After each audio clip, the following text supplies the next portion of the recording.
Hello hello जनता, कैसे हैं आप लोग? क्या हाल चाल? तो ये बहुत ही बेहतरीन सा सेशन आप लोगों के लिए लाया गया है जिसमें हम बात करेंगे जेई के 10 सवालों के बारे में। जो आपका पिछला यूनिट एंड मेजरमेंट का चैप्टर था उसी के ऊपर किस तरह के सवाल आते हैं, आपको स्टेप बाय स्टेप कैसे सॉल्व करना है और क्या तरह के क्वेश्चन बार बार रिपीट हो रहे हैं, ये इसका अंदाजा आपको यहां पर लग जाएगा। तो इसी सारे तरह के वीडियो के लिए आपको हमारा सुंदर सा, बहुत ही सुंदर, बहुत ही मधुर एक चैनल है, इसे सब्सक्राइब कर लेना है। जो आपको दिख रहा होगा सब्सक्राइब बटन होगा, जरूर से सब्सक्राइब कर लें। क्यों? क्योंकि इसके ऊपर इजीएस्ट क्वेश्चन भी आ रहे हैं, इस तरह के वीडियो भी आ रहे हैं जहां पे 10 सवाल की क्वेश्चन प्रैक्टिस भी कराई जा रही है। भविष्य में और भी तरह के कुछ क्रिएटिव से वीडियो, एक्सपेरिमेंट वीडियो अगर आपको चाहिए होंगे चैप्टर वाइज तो वो भी आएंगे। इसके अलावा एक चीज और है, जो रेगुलर वन शॉट वीडियो आपके आपके कहने पे लाए जा रहे हैं। तो इतनी सारी चीजें आपको मिल जा रही है, तो हमें ये चैनल पे आपसे सिर्फ एक चीज चाहिए कि आप सब्सक्राइब कर लें। ठीक है, चलिए शुरू करते हैं बेहतरीन सा सेशन। पहला सवाल हमारे पास है, द डेंसिटी ऑफ सॉलिड, यहां पे दे रखा है कि डेंसिटी हम निकालना चाह रहे हैं किस चीज की? सॉलिड की। तो density of solid metal sphere है, उसको डिटरमाइन कर रहे हैं कहां से? मास से और उसके डायमीटर से। तो क्या करना होगा, इसके अंदर मैक्सिमम एरर डेंसिटी के अंदर कितनी होगी? ठीक, ये हमें पता करना है, इतने होगी। अब रिलेटिव एरर जो मास के अंदर और इसके अंदर, रिलेटिव परसेंटेज एरर, मास की इतनी है, डायमीटर की इतनी है, ऐसा क्वेश्चन में दे रखा है। तो हम सबसे पहले सोचते हैं कि भैया डेंसिटी कैसे निकलती है। तो डेंसिटी निकलती है मास अपॉन वॉल्यूम से। क्या ये बात आपको बहुत अच्छे से क्लियर है? तो हमें पहली, एकदम सबसे पहली बात पता चल गई कि density is equals to mass upon volume. ये चीज हमें काफी अच्छे से क्लियर है। अब डेंसिटी अगर मास अपॉन वॉल्यूम है तो सेकंड चीज, क्या डेंसिटी को हम ऐसे लिख सकते हैं? मास अपॉन वॉल्यूम में 4/3 पाई। अब आर क्यूब लिखा जाता है, पर हमें क्वेश्चन में डायमीटर दे रखा है। कहां गया? हाँ भाई, तो हमें यहां पर डायमीटर दे रखा है, तो हमें ना क्वेश्चन के अंदर जो फॉर्मूला पुट करना है वो डायमीटर के फॉर्म में पुट करना है। तो मैं यहां पर आर की जगह d/2 पुट कर दूंगा, डायमीटर बाय 2 का क्यूब, है ना। रेडियस को डायमीटर बाय 2 लिख सकते हैं, तो डायमीटर बाय 2 का क्यूब। अब जरा ध्यान से अगर तुम देखोगे तो तुम्हें दिखेगा m अपॉन 4/3 पाई डायमीटर का क्यूब अपॉन 2 का क्यूब, दैट इज 8। ये आ गया। ठीक, अब हम क्या करेंगे, डायमीटर के क्यूब की जगह, अच्छा डायमीटर को स्मॉल डी लिख देता हूं यार, तो तुम सोचोगे कि यार ये डेंसिटी को भी वही लिख रहा है, डायमीटर को भी वही लिख रहा है, तो डायमीटर को स्मॉल डी लिख देता हूं। ठीक है, डायमीटर को small D, density capital D है।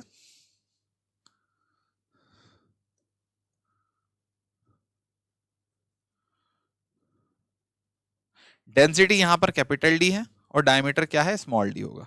तो यहां देखो स्मॉल डी सॉर्टेड हो गया। डेंसिटी यहां पर कैपिटल डी है, ये रही, और डायमीटर कौन सा? स्मॉल डी है। कंफ्यूज नहीं होना है। अच्छा, तुम भी एग्जाम में अगर लिखो तो ऐसे कंफ्यूजन वाले काम मत करना। तो यहां पर देखो कि जब मैं यहां पे फॉर्मूला लिखने की कोशिश करूंगा तो मैं डायमीटर का फॉर्मूला किस तरह से लिखूंगा? मैं लिखूंगा डेल्टा d/d का परसेंटेज एरर, हमने पढ़ा है z अपॉन ए बी वाला फॉर्म पढ़ रखा है, z अपॉन ए अपॉन बी, इस तरह से। तो z का परसेंटेज एरर कैसे लिखेंगे? Delta z by z, delta A by A plus delta B by B, इसी तरह से लिखना है।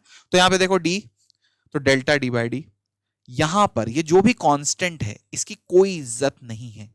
जब भी हम परसेंटेज एरर लेते हैं, रिलेटिव एरर लेते हैं, कोई भी लेते हैं, तो जितना भी कांस्टेंट है, कुछ भी लिखा हुआ है कांस्टेंट में, उसकी कोई भी इज्जत नहीं होगी। हम यहां पर डेल्टा d/d का परसेंटेज एरर लिखने के बाद is equals to delta m/m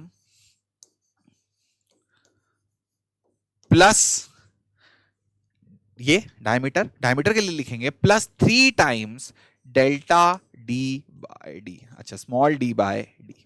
भैया क्या बहुत अच्छे से क्लियर हो गया? हर एक चीज काफी अच्छे से क्लियर हो गई क्या? डेल्टा d/d हमें पता करना है। डेल्टा m/m कितना है, जरा जल्दी से बता दो। 6 प्लस 3 टाइम्स डेल्टा d/d, ये कितना दे रखा है? 1.5। तो ये 3 टाइम्स 1.5। ओके, तो 6 प्लस 4.5। ठीक है, तो डेल्टा d/d, कैपिटल डी का परसेंटेज आ रहा है 6 4.5, दैट इज 10.5 आ गया। ठीक, यहां तक आया। क्या ये हमारा आंसर है? नहीं। जरा देखते हैं सवाल में, क्योंकि जेई ना हमेशा जब भी कोई चीज पूछता है सीधे नहीं पूछता, जेई बदमाशी करता है। तो ये देखो x अपॉन 100 ऐसे लिखा हुआ है।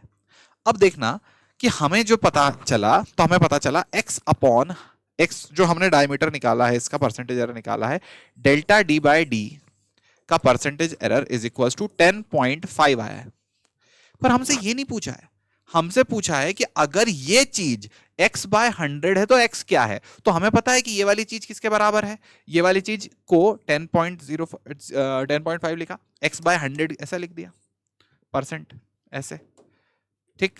तो हमने बोला ये चीज इतनी आ रही, पर इसको क्वेश्चन में x बाय 100 बोला है और पूछा x की वैल्यू क्या है, तो x लिखेंगे और 100 को इधर मल्टीप्लाई कर देंगे। तो जैसे ही हमने 100 को इधर मल्टीप्लाई करा तो 1050 ये आई है x की वैल्यू। आपको इस तरह से सॉल्व करना है। क्या बात समझ में आई?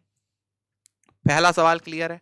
तो सवाल आपने बहुत अच्छे से सॉल्व करा यहां तक, ये बेसिक था, यही क्लास में सिखाया जाता है, यही चीजों को बताया जाता है। पर जब सवाल आते हैं ये कि यार एक्स बताओ, ये बताओ, तो ये ना ये ट्रिकी चीज है, ये आपको क्वेश्चन सॉल्व करने से पता चलती है। ये चीजें आपको मोर और मोर प्रैक्टिस से पता चलेंगी। ये चीज आपको पीवाईक्यू देखने से, जेई के क्वेश्चन सॉल्व करने से, जेई के टेस्ट देने से, उस तरह से आपकी ये चीज इनहांस होगी। सॉर्टेड। चलो अगला सवाल देखते हैं। ये सवाल आपके लेक्चर नोट्स में भी रहा हुआ है, पर इसी तरह का सवाल हमेशा आता है। डायमेंशनल कंसिस्टेंसी चेक करने का सवाल है। P plus a by v square ऐसे लिखा हुआ है, वंडरवॉल इक्वेशन है, v minus b is equals to R T. काफी सारे लोग इस तरह का क्वेश्चन देख कर डर जाते हैं, पर हमें याद रखना है कि हमने डायमेंशनल कंसिस्टेंसी काफी अच्छे से पढ़ रखी है। तो P plus a upon v square, ठीक। हम देखेंगे कि यहां पे पूछा है कि भैया the ratio of constant a upon b is dimensionally equals to, तो हमें किसका रेशियो निकालना है, a का रेशियो निकालना है और b का रेशियो निकालना है। हमें नहीं पता, हमें नहीं मतलब rt क्या होता है, हमें नहीं पता दूसरी सब चीज क्या होती है। हमें यह सोचना है कि p और v जो है, तो क्या मैं ऐसा लिख सकता हूं कि ये दो टर्म एडिशन में है। दुनिया के जब भी कोई दो टर्म एडिशन में होंगे, a और b एडिशन में होंगे, तो जो डायमेंशन a का होगा वही डायमेंशन b का होगा। हाँ या ना, हाँ या ना, हाँ या ना। अगर दो चीज ऐड हो रही हैं तो उनका डायमेंशन सेम होगा। समझ में आया? अब यहां देखो, b is equals p is equals to a upon v square, मतलब इसका डायमेंशन इसके डायमेंशन के बराबर होगा। मतलब a किसके बराबर होगा भैया? p इंटू वी स्क्वायर के। यहां तक किसी के आंसू नहीं छूट रहे होंगे, मैं उम्मीद करता हूं। पहली चीज आपकी क्लियर, ये आपका बहुत अच्छे से क्लियर। अब सेकंड पार्ट, इसी चीज का सेकंड पार्ट कि भैया ये जो v है, ये b में से माइनस हो रहा है, मतलब v से के अंदर से b माइनस हो रहा है, तो दो चीज सब्ट्रैक्ट कब हो सकती है? कोई भी दो चीज सब्ट्रैक्ट कब हो सकती है? जैसे ये दोनों ऐड हो रहे थे, ये दोनों सब्ट्रैक्ट हो रहे हैं, तो कोई भी दो चीज ऐड या सब्ट्रैक्ट तब होगी जब दोनों के डायमेंशन सेम होंगे, दोनों का यूनिट सेम होगा। हाँ या ना? क्या 4 आलू में से 2 टमाटर माइनस किए जा सकते हैं? नहीं किए जा सकते। समझ में आया? समझ में आया? 10 लड़के माइनस 2 लड़कियां, क्या 10 लड़कों में से 2 लड़कियों को माइनस किया जा सकता है? नहीं किया जा सकता। ठीक है, इसके ऊपर कोई डिबेट नहीं चाहिए मुझे। कुछ लोग बोलेंगे किया जा सकता है। ठीक है, तो यहां देखिए v इज इक्वल्स टू कितना हो जाएगा? Dimension of v is equals to dimension of b। अब यहां पे हमें पता है b का डायमेंशन v के बराबर है, a का डायमेंशन p v स्क्वायर के बराबर है। a बाय b का डायमेंशन पूछा है, तो देखो भैया a अपॉन b का डायमेंशन तुम्हें बताना है। ठीक, तो a का डायमेंशन था p v स्क्वायर, b का डायमेंशन था v खाच कुछ p इंटू v। क्या आंसर समझ में आ गया? बताओ कौन सा आंसर है, जल्दी से बता दो कौन सा आंसर है। चीकू भैया सॉर्टेड सॉर्टेड है। सी आंसर आपका सही जवाब है। चलो अगला सवाल देखते हैं। अब यहां पर एक और सवाल फिर से। तो बेटा देख रहे हो डायमेंशनल कंसिस्टेंसी, जो डायमेंशनल एनालिसिस वाला पार्ट है, उसमें भर भर के सवाल हैं। ओके, तो डायमेंशनल कंसिस्टेंसी का सवाल फिर से आया है। ये किस चीज का है? होमोजेनिटी ऑफ इक्वेशन है। इसका डायमेंशन बराबर होगा। यहां सारे समूह में सबका डायमेंशन पूछ लिया गया है। अब यहां देखते हैं, मैं एक करके हर चीज बताता हूं। ठीक, एफ, ये और ये, तो तीनों का ही डायमेंशन क्या होगा? सेम होगा। यही तो हमने पढ़ा था कि अगर दो चीज ऐड हो रही है, मतलब ये पूरा और ये पूरा ऐड हो रहा है और ये दोनों ऐड होके ये बना रहे हैं, तो डायमेंशन ऑफ एफ बराबर होगा a cos bx और ये बराबर होगा c sin dt। क्या भाई समझ में आया? f is equal to a cos bx c sin dt, ये दोनों चीज आपको काफी अच्छे से पता है। सॉर्टेड है। अब हमें यहां से पता चला f, क्योंकि साइन bx का डायमेंशन तो 1 होगा। हमने बात करी थी कि जब भी कोई ऐसा एंगल आ गया है, जैसे साइन एक्स आ गया है, कॉस एक्स आ गया है, इसका डायमेंशन क्या होगा? 1 होगा। यहां पे साइन एक्स आ गया, इसका डायमेंशन क्या होगा? 1 होगा। समझ में आ गई क्या बात? तो साइन bx का डायमेंशन होता है 1, साइन dt का डायमेंशन होता है 1। तो आपको ये समझना है कि जो f है, इसका डायमेंशन बराबर होगा a के डायमेंशन के, और इसी का डायमेंशन बराबर होगा सी के डायमेंशन के। 1 क्यों होता है चिकू भैया डायमेंशन? क्योंकि sine b x, cos b x, tan x, tan theta, cos theta, sec theta, कोई भी ट्रिग्नोमेट्रिक फंक्शन है वो हमेशा बाहर एक नंबर देता है और नंबर हमेशा डायमेंशन लेस होते हैं। क्या आपको ये बात समझ में आ गई कि ये चीजें कैसी हैं? डायमेंशन लेस हैं।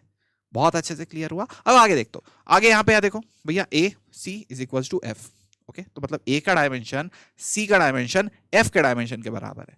पर यहां पर तो भैया ए का डायमेंशन ही है, डी और बी का डायमेंशन तो इधर से निकालना पड़ेगा। तो अब यहां देखते हैं आगे चल के। ये हमने पहला पार्ट कंप्लीट कर लिया।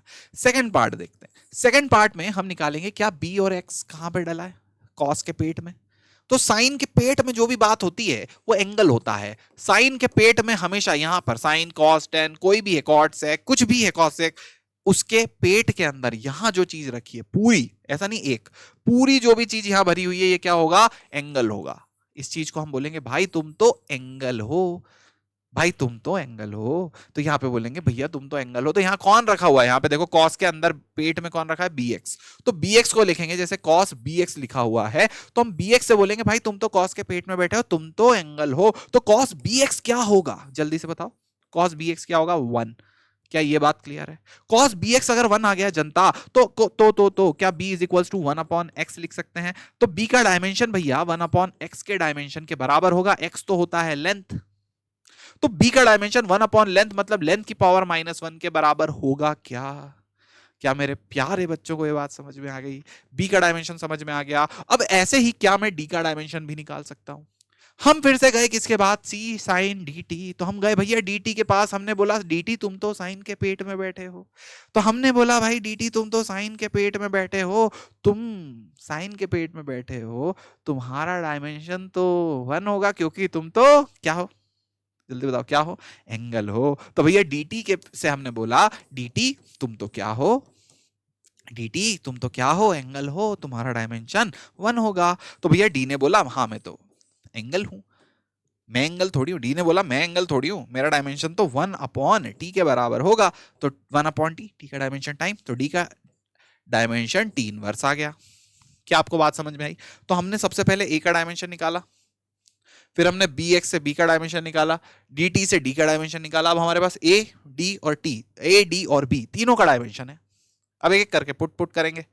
ए का डायमेंशन आया फोर्स के बराबर, ठीक है, A D B. Okay, Abu Dhabi कुछ भी, अबू धाबी। अब यहां देखो बेटा, M L T -2, Abu Dhabi में IIT खुल गया है। ठीक है, यहां देखो आगे, एम एल टी -2। इसके बाद एक ए का हमने यहां डाल दिया, ए का डायमेंशन, डी का कितना था? टी का उल्टा, टी इनवर्स। ओके, और यहां पे बी था, बी का डायमेंशन कितना था? L inverse. ठीक, बी का डायमेंशन कितना था? L inverse. देखो सिंपल सी बात, बी लेंथ के साथ बैठा हुआ है तो इसका डायमेंशन लेंथ का इनवर्स होगा, डी टाइम के साथ बैठा है तो इसका डायमेंशन टाइम का इनवर्स होगा। सिंपल सी बात, तो डी का डायमेंशन टाइम का इनवर्स है, बी लेंथ के साथ बैठा है तो इसका डायमेंशन लेंथ का इनवर्स है। तो ये इनवर्स है और ये लेंथ है, दोनों कैंसिल आउट हो गए, 1 बना रहे हैं। सिंपल सी बात है, आपको समझना है। देखो यहाँ पे अब इसके बाद जब हम इस पूरे सवाल को सॉल्व करने की कोशिश करेंगे तो ये सॉल्व होके एम, तो एम रहेगा, एल नीचे से एक ऊपर आएगा तो ऐड होगा, तो कितना हो जाएगा? ML2, और ये इसमें ऐड होगा तो T -3। क्या आपको बहुत ही अच्छे से क्लियर हो गया कौन सा आंसर सही है? ML2 T -3। ठीक, ठीक है, ठीक है, ठीक है, ठीक है, ठीक है, ठीक है। ये पूरी की पूरी इस चीज का आंसर आ गया, बी हमारा आंसर सही है। सॉर्टेड हो गई क्या प्यारी जनता, सारी जनता? चलो अगला सवाल देखते हैं हमारे पास। अब फिजिकल क्वांटिटी Z, ये बहुत कॉमन तरह का सवाल है, फड़फड़ा के हर बार आ जाता है। Physical quantity Z depends on 4 observable ABCD variables. ठीक है, तो ये 4 वेरिएबल्स के ऊपर डिपेंड कर रहा है। बहुत ही बुरी नहीं बहुत ही अच्छी बात है कि 4 ही है बस। अब Z is equal to A square, b की पावर 2/3, बहुत बढ़िया, c की पावर 1/2, मतलब रूट है तो हम क्या बोलेंगे? 1/2 है, d की पावर 3, सॉर्टेड। अब यहां देखिए, द परसेंटेज ऑफ, अब ये तो हमें पता ही क्या होने वाला है, the percentage error of measurement of ABCD, सबका परसेंटेज एरर दे रखा है, the percentage error in the measurement of Z कितना होगा? तो ये सवाल है ही बहुत सड़ा। ठीक है, कैसे सड़ा है चलो देखते हैं। Z is equals to A की पावर 2, B की पावर 2/3, सी की पावर 1/2, रूट का मतलब 1/2 होता है, ठीक है, क्यूब रूट 3/2 होता है, ये सब मैं नहीं पढ़ाना है तुम्हें, यहाँ पे 3 है। अब हम यहाँ पे क्या लिखेंगे यार, तुम मेरे प्यारे बच्चे हो, देखो यार मेरी बात, तुम्हें ये बात बहुत अच्छे से पता है क्योंकि इसका तो फॉर्मूला पढ़ाया गया क्लास में। अब यहाँ देखोगे तो डेल्टा जेड बाय जेड तुम सीधे लिख लोगे और इसको बोल दोगे ये डेल्टा जेड बाय जेड का परसेंटेज एरर है। अब डेल्टा जेड बाय जेड लिखेंगे, कोई कांस्टेंट तो है नहीं, होता तो इज्जत नहीं करते उसकी, क्या ही कर लेता होके भी। यहाँ पे देखो ए को लिखेंगे डेल्टा ए बाय ए, ठीक, plus delta B by B, plus delta C by C, plus delta D by D. Chiku भाई गलत लिख रहा हूं, अरे सही लिख रहा हूं भाई। अब यहां पे इसकी पावर 2 है तो यहां पे 2 लिख दूंगा, ए बी सी डी 4 चीज थी तो चारों का डेल्टा लिख दिया, सबको ऐड कर दिया। पावर 2 है तो आगे 2 लिख दिया, पावर 2/3 है तो आगे 2/3 लिख दिया, इसकी सी की पावर 1/2 थी तो आगे 1/2 लिख दिया, डी की पावर 3 थी तो यहां 3 लिख दिया, ठीक है। तो सबका रिलेटिव परसेंटेज एरर यहां पे लिखा और उसको जितनी जितनी उनकी पावर थी उससे मल्टीप्लाई कर दिया। तो ए है तो delta A by a into 2, b है तो delta B by b into 2/3, c है तो delta C by c into 1/2, d है तो delta D by d into 3 क्योंकि उसकी पावर 3। अब यहां देखो हमें परसेंटेज एरर निकालना है जेड का, यही तो पूछा है परसेंटेज एरर इन जेड। अब यहां देखोगे तो 2 को किससे मल्टीप्लाई करेंगे, ए के परसेंटेज एरर जो यहां दे रखा है 2 से, बहुत बढ़िया। 2/3 को किससे मल्टीप्लाई करेंगे, बी का परसेंटेज एरर जो कि दे रखा है 1.5 को 3/2। चीकू भैया देखो बेटा, जब भी 1.5 दिया है तो तुम्हारी नजर ऐसे चलनी चाहिए कि 3/2 लिख दूं, नहीं तो तुम्हारा कैलकुलेशन बढ़ जाएगा। अब यहां देखोगे तो यहां देखो 2/3 लिखा हुआ है, मुझे दिख रहा है 1.5, तो मैं 1.5 क्यों लिखूं, मैं 3/2 लिखूंगा ना। तो यहां पे मैंने क्या लिख दिया, 3/2 लिख दिया। क्यों लिखा 3/2, ताकि ताकि ताकि ताकि तो यहाँ पे देखो, यहाँ पे कैंसल आउट हो जाए। तो देखो यहाँ पे कैंसल आउट कितना इजी हो गया। अभी तुम 1.5 लिख देते, उसको 2 मल्टीप्लाई करते, फिर 3 से कुछ कुछ करते तो मेहनत होती, यहाँ कितना अच्छे से 1 आ गया। अब यहाँ देखो 1/2 multiplied with delta C by C, ये कितना दे रखा है 4, तो 4 लिखा, प्लस 3 मल्टीप्लाइड विथ 2.5, तो इसको मैंने फिर से 5/2 लिखा। ओके, कुछ फायदा हो ना हो मैंने 5/2 अभी के लिए लिख दिया है ना। अब यहां देखो ये आ गया 4 प्लस 1 कट के 2 प्लस, अब यहां पे कुछ फायदा होते दिख नहीं रहा तो 15/2 मतलब वो 7.5 ही आएगा। ओके, तो ये आ गया 7, मैं ऐसे जोड़ता हूं, ठीक है, 7 9 10 14, तो 14.5%, तो इसका परसेंटेज एरर कितना आ गया 14.5। एवरीवन इज सॉर्टेड, क्लियर है भैया, ओके, सबको समझ में आ गया भव्य तरह से। चलो आगे बढ़ते हैं, तो इसका आंसर आ जाएगा 14.5। ओके, तो परसेंटेज एरर इन जेड हमारे पास आ गया 14.5। चलो आगे बढ़ते हैं। अब यहां पे देखिए 1 ग्राम सेंटीमीटर पर सेकेंड एक चीज दे रखी है और यहां दे रखा है 1 न्यूटन सेकेंड। ओके, तो ऑब्वियसली ये जो चीज है ये किस में है, एमकेएस में। न्यूटन एमकेएस का यूनिट होता है, इधर तो डायन होता है ना, सीजीएस में जाते से न्यूटन डायन हो जाता है। ठीक है, तो सीजीएस कुछ भी करता है यार मैं तुम्हारे लिए। तो ठीक है, देखो देखो न्यूटन क्या हो गया, न्यूटन क्या हो गया, यहाँ पे न्यूटन क्या है, न्यूटन है मतलब एमकेएस यूनिट है, ये कौन सा सीजीएस यूनिट है। अब यहाँ देखो the number of x then the number x is equivalent to, तो हमें x की वैल्यू निकालनी है, ठीक है। तो हम सिंपल सी बात यहां पे पढ़ेंगे, n1 u1 is equals to n2 u2, get it. Okay, अब यहां पे देखिए 1 मल्टीप्लाइड विद ग्राम, ओके, तो gram multiplied with centimetre upon second is equals to n2 की वैल्यू यहां पर x दे रखी है, वो x हमें पता करना है। यूनिट कितनी है, न्यूटन, तो न्यूटन को न्यूटन नहीं बोलेंगे, समझ में आया। न्यूटन को उसका जो एमकेएस फॉर्म है उसमें कन्वर्ट करेंगे, क्योंकि ये पहले टाइप का डायमेंशनल एनालिसिस है जिसमें हम कन्वर्जन ऑफ यूनिट पढ़ते हैं। तो न्यूटन को हम लिखेंगे केजी मीटर पर second square multiplied with second, second ने सेकंड को काट दिया। क्या यहां तक सब क्लियर है, ओके। अब हम यहां से देखेंगे कि 1 ग्राम सेंटीमीटर पर second is equal to x kg metre पर सेकंड, तो सेकंड से तो सेकंड कट गया। अब सेंटीमीटर और ग्राम को ओपन करेंगे, जैसा कि मैंने आपको दिखाया था कि अगर एक कहीं पर 1 सेंटीमीटर लिखा है तो 1 सेंटी मतलब 10 टू द पावर -2 होता है और मीटर लिखा था। अगर कहीं पर 1 किलोग्राम लिखा है तो उसका मतलब होता है 1 इंटू 10 टू द पावर 3 ग्राम। तो जो किलो विलो है ये इस चीज को रिप्रेजेंट कर रहा है। ओके, तो हम यहां पर लिखेंगे 1 इंटू ग्राम इंटू ये सेंटी के सामने जो सी है इसको ओपन कर देंगे, लिख देंगे 10 टू द पावर -2 मीटर। बहुत बढ़िया, कोई दिक्कत परेशानी समस्या नहीं है। x multiplied with kg, kg के सामने k है, k को ओपन कर दिया, 10⁻³ g इंटू मीटर। भैया बहुत अच्छे से समझ में आ रहा है। तो देखो g से g को मार दिया, m से m को मार दिया, मुझे लगता है अभी तक कोई दिक्कत परेशानी समस्या नहीं है। तो x इज इक्वल्स टू 10⁻⁻2 यहां पे था जो सेंटी का निकला था, ये इधर आया, ये आ गया 10⁻⁻5। ओके, तो x इज इक्वल टू 10⁻⁻5 आ गया। कौन सा आंसर सही है? सॉर्टेड, क्लियर हो गया। चलो अगला सवाल देखते हैं। अरे सही आया मेरा ठीक है, चलो यहां देखते हैं आगे। अगला सवाल इस तरह का, अच्छा ये जो सवाल है ना, इस सवाल के बारे में मैं तुम्हें एक भारी चेतावनी देना चाहता हूं। भारी चेतावनी से मेरा क्या मतलब है? भारी चेतावनी से मेरा मतलब ये है कि जब भी इस तरह का कोई सवाल तुम देखोगे तो ये सवाल में आप लोगों के सामने इस तरह की कुछ चीजें आ जाएंगी जो आपने कभी सुनी ना हो, है ना। अब उसको कैसे करेंगे चीकू भैया, कैसे सॉल्व होगी चीकू भैया?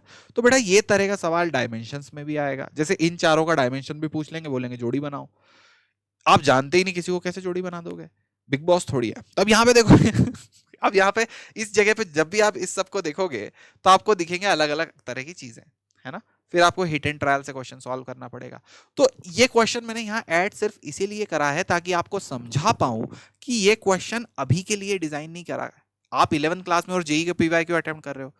जब जेई ने क्वेश्चन पूछा था तब तो दोनों पूरा 11th और 12th खत्म हो चुका था ना, तब का ये क्वेश्चन है। जब तुम्हारा 11th 12th खत्म हो चुका है तब जेई ने ये तुमसे पूछा है, तो तब तक तुम्हें हर चीज का पूरा ज्ञात होगा। और ये बहुत आसान सवाल है, हद आसान सवाल है। तुम जब 12th के एंड तक जाओगे तब तुम्हें ये सारी चीजें बहुत अच्छे से आएगी, ऑब्वियसली जब तुम पढ़ रहे होगे तो।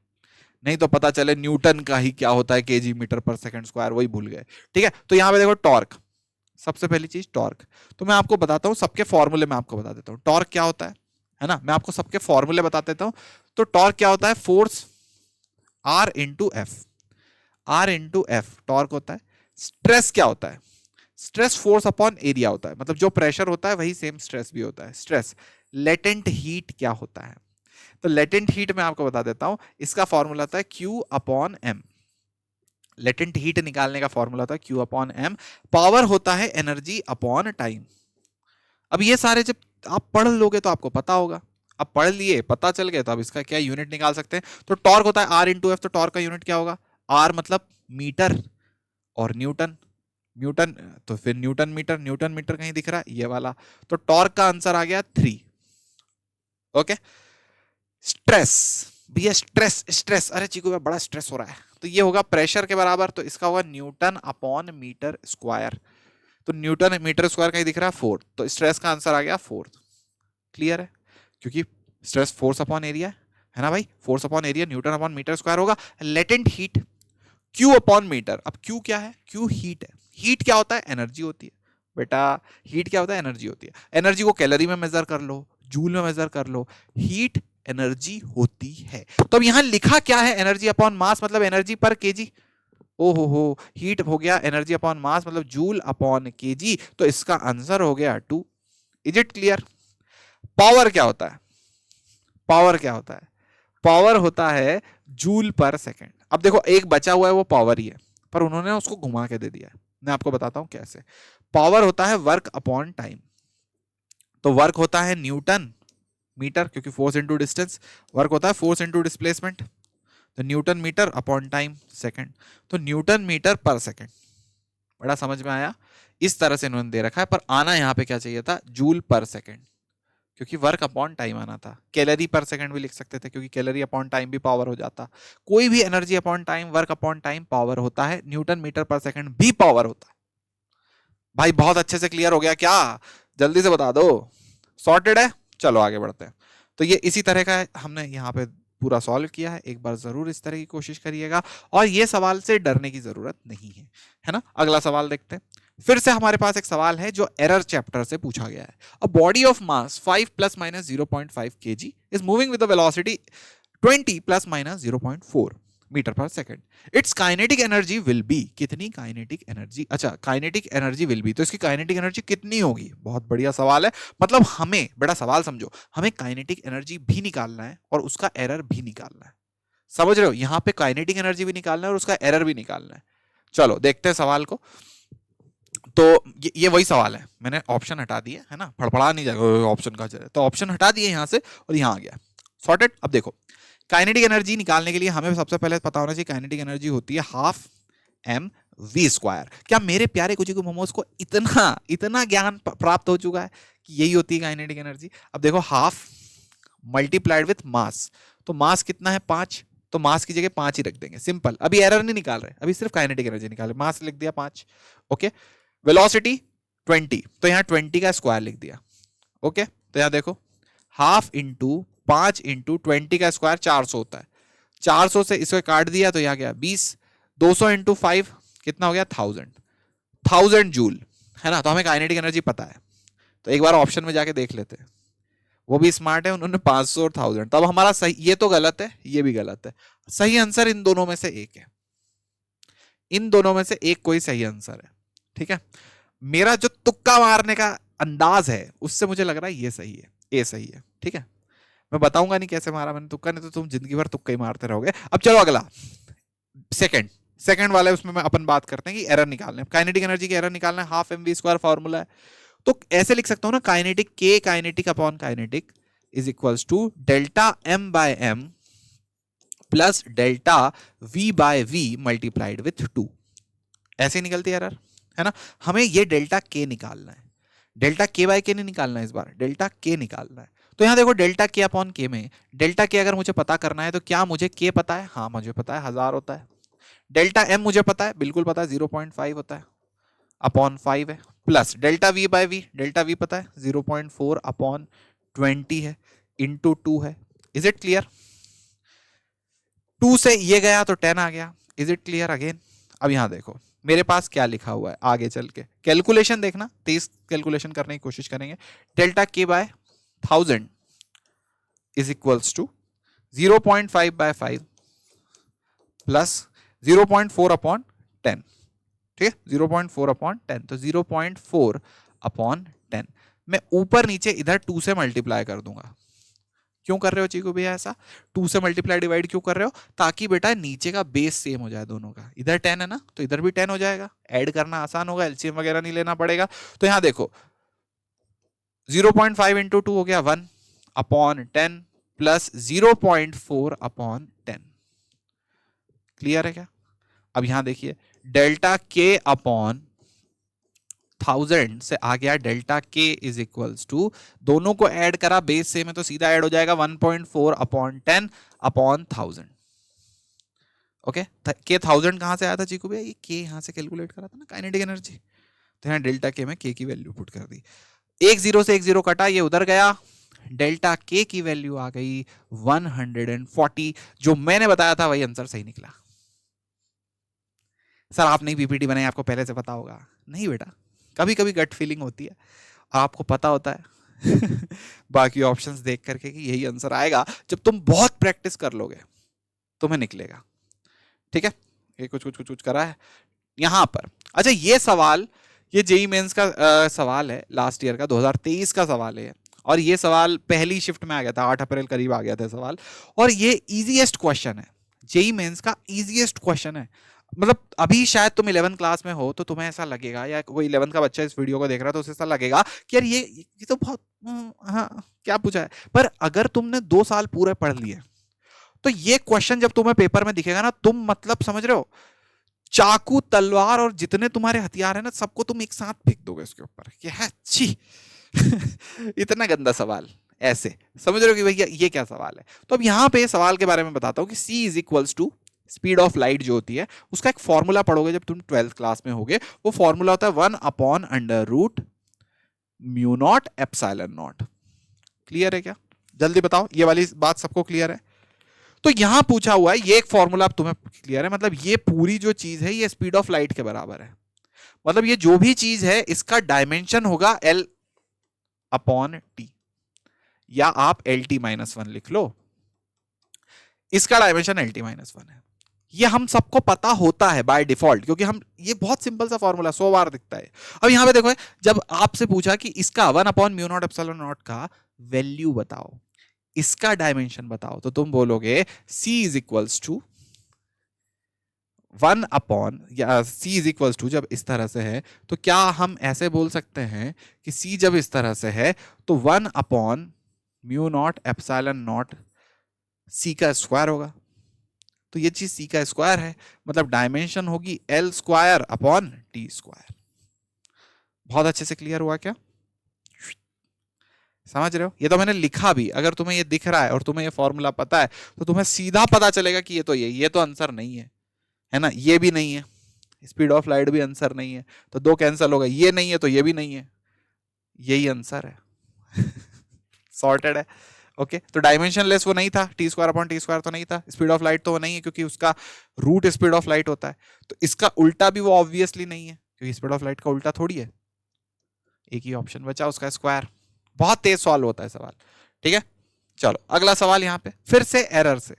एरर के काफी सवाल आते हैं, 2023 में भी भर के एरर के सवाल पूछे हैं, ठीक है। ऑल्दो नीट ने इस साल एरर को डिलीट कर दिया है, पर एरर के सवाल भाई ओहो ऐसे पूछे जाते हैं ना, तुम बोलोगे यार क्या है ये, कितने सवाल पूछ रहे हैं ये लोग। अब यहाँ देखो भैया, अ सिलेंडर वायर है 0.4 plus minus 0.1 gram, has length 8 plus minus 0.4 centimetre and radius इतना।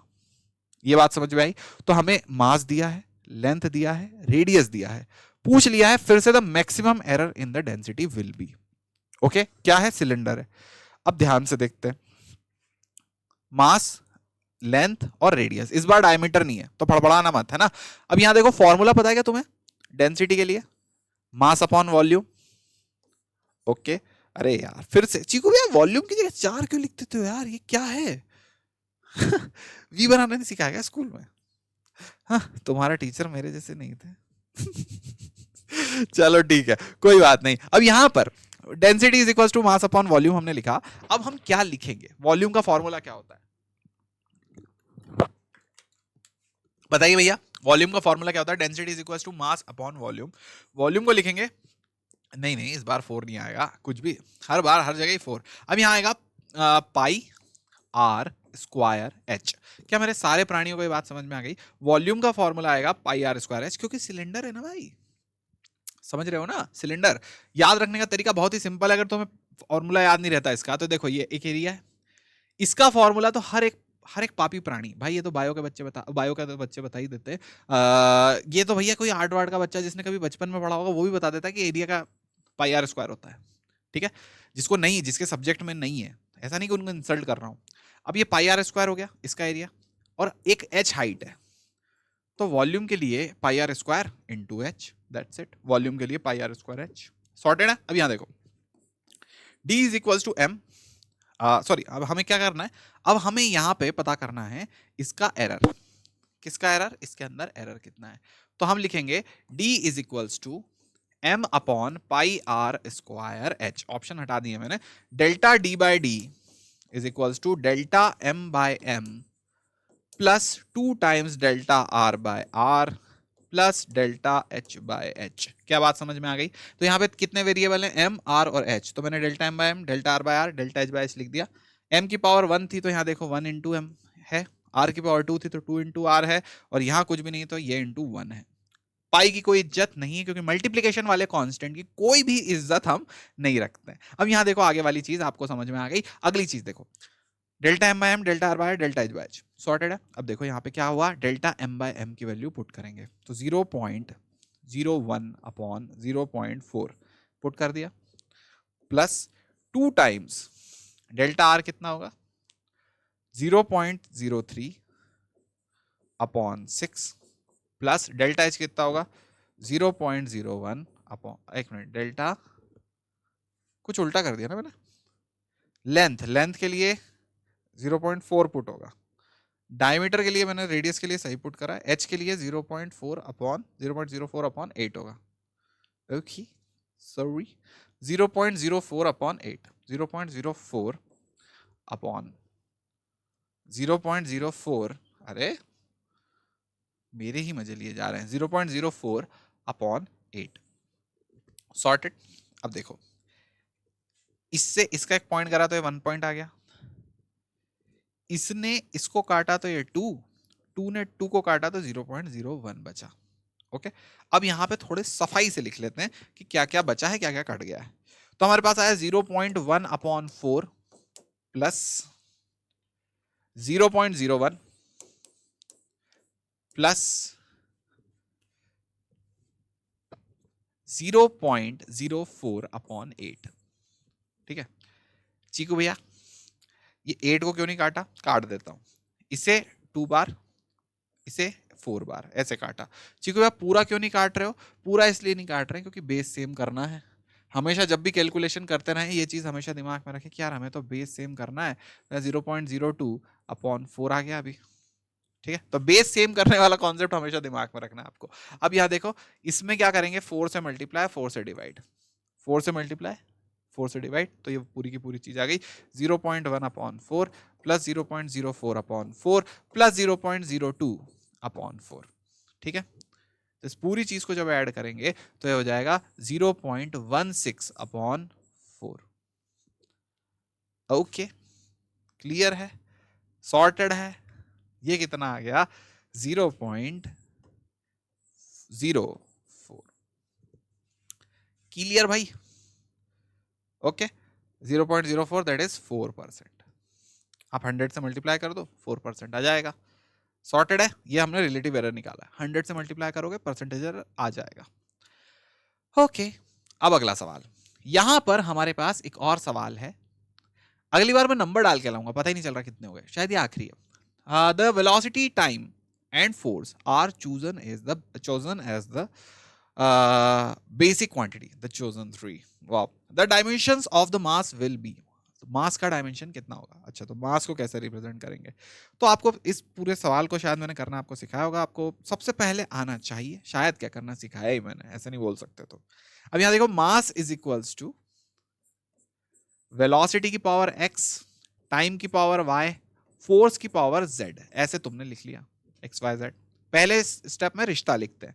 सेकंड स्टेप, जब तुम सेकंड स्टेप करोगे तो तुमने सेकंड स्टेप में क्या करना होगा, सेकंड स्टेप करने के लिए तुम्हें यहां पर सेकंड स्टेप करने के लिए लिखना होगा इनके डायमेंशंस। तो मास को तुम m लिख दो, वेलोसिटी को LT-1 की पावर x लिख दो।